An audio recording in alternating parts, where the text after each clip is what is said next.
In 2021, Blue Box was Shonen Jump's shiny new toy. As a shoujo manga and Shonen Jump, it outsold series like Marshall, Sakamoto Days, and Black Clover. Fans gravitated toward it not because of its fan service, forbidden love, or childhood best friend, but because it was genuinely sweet and wholesome.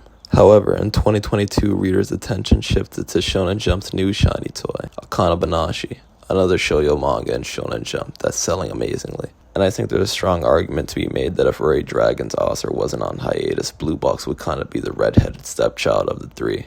Anyway, this isn't a rant about why Bleach is underappreciated. I want to explain why I lost interest in Blue Box. Listen, I love tropes just as much as the next guy. But a maid cafe? Really?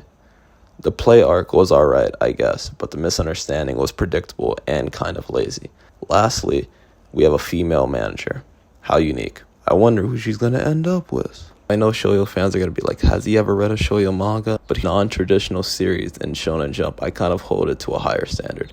If you're just going to be another tropey shoujo, believe me, there's plenty of other magazines you could be in. So I stopped reading Blue Box for a while. But when I was catching up recently, little did I know a character would elevate the direction of the series dramatically. In Chapter 84, it's revealed Yumiko was Shinatsu's teammate and best friend in middle school, where she was the MVP and, quote, had an intense practice regimen and a horrible attitude. So basically, she was a Scorpio like me. But then in high school, she quit the basketball team and left school. Okay, now I'm intrigued. Now I know what you're saying. Isn't this just another trope? Oh yes it is! But I feel like compared to Hina, Chinatsu didn't get as much characterization other than her love for basketball. So seeing a person connected to her past makes me want to know more. Then they meet, and it's very contentious, and you can tell Yumika is projecting some things. Chinatsu stands up for herself before she's chopped and scolded by her boyfriend, in a funny way. Taiki, trying to uncover the friendship secrets, runs into Yumika at his dentist's office. She makes fun of his unmatched shoes, what a savage, then she presses him about drinking tea after a dental treatment because sugar. So Taiki's like, damn, you're a genius, I get why you quit basketball, and Yumika's like, bro, I'm just not an idiot, and plus I quit basketball because I started to hate Chinatsu. The following day, Chinatsu's like, I'm sorry about my friend, and Taiki's like, don't worry about it. Then we go into a flashback where Chinatsu has her tiny giant moment and gets inspired. So when she plays, who does she meet? The girl crossing people up. Chinatsu's like, damn, she can ball, but we see not everything's perfect in Yumika's world. Chinatsu wants to be like Yumika, so when they run into each other at the gym, she's like, bro, you suck. But I like you because you're trying. This was her inspiration for basketball all along, even citing how she wishes she was still playing with her. Some time passes and we see Yumika talking to a classmate about quitting, and they ask what Chinatsu would think about it, and she gives her the they're always following me around like an annoying puppy, which she overhears. Taiki's like, nah, Yumika's capping, how could anyone hate Chinatsu? And he runs into her again, crossing a kid up, and he mentions how she could still be playing. Yumika's like, am I good? Sure, but to be a professional, that requires you to sacrifice all your time, and it probably won't even work out. So why try? And Taiki's like, real ninja never gives up, and neither will I! And then she smacks the and Taiki's like, hey man, I'm just expressing my opinion, and Mika's like, well, your opinion pisses me off. Chinatsu runs into Miko when she's running an errand and notices her using a different last name.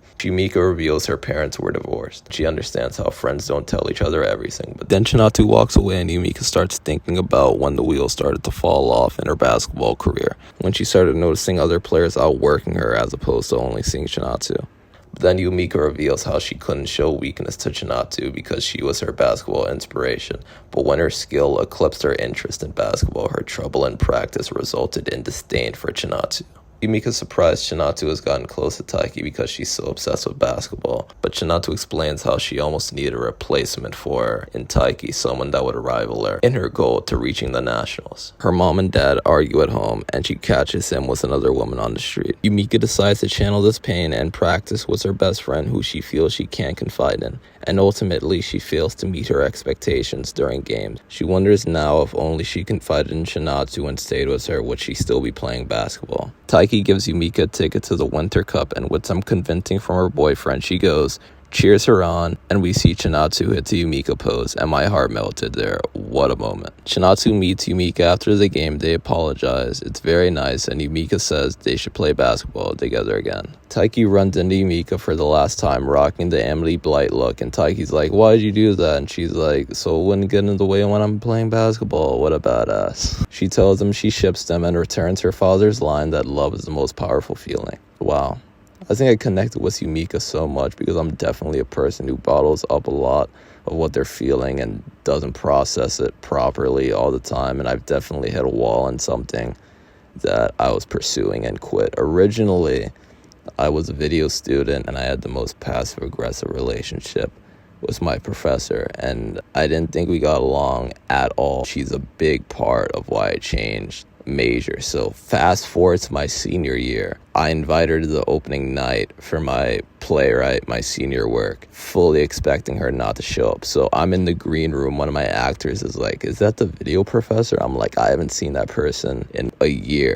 She's just like wandering around, like walking her dogs, like really normal. And then I poke my head out and I'm like, hey, how are you? And then she wished me luck, congratulated me, and then stayed for my show. And I look back and I'm like, wow, if I just talked to her like Yumika and Chinatsu, maybe I would have never quit being a video student. I think personally one of my biggest flaws with Blue Box was Chinatsu and Taiki's relationship. I understand why Taiki likes Chinatsu, why Hina likes Taiki, but now I understand how Taiki and Chinatsu is almost an evolution of Yumika and Chinatsu's original relationship, and I think that's really, really cool. I enjoyed watching Chinatsu traverse through her friendship with Yumika. I think it really improved her character. But now Yumika is my favorite character in Blue Box because she's awesome.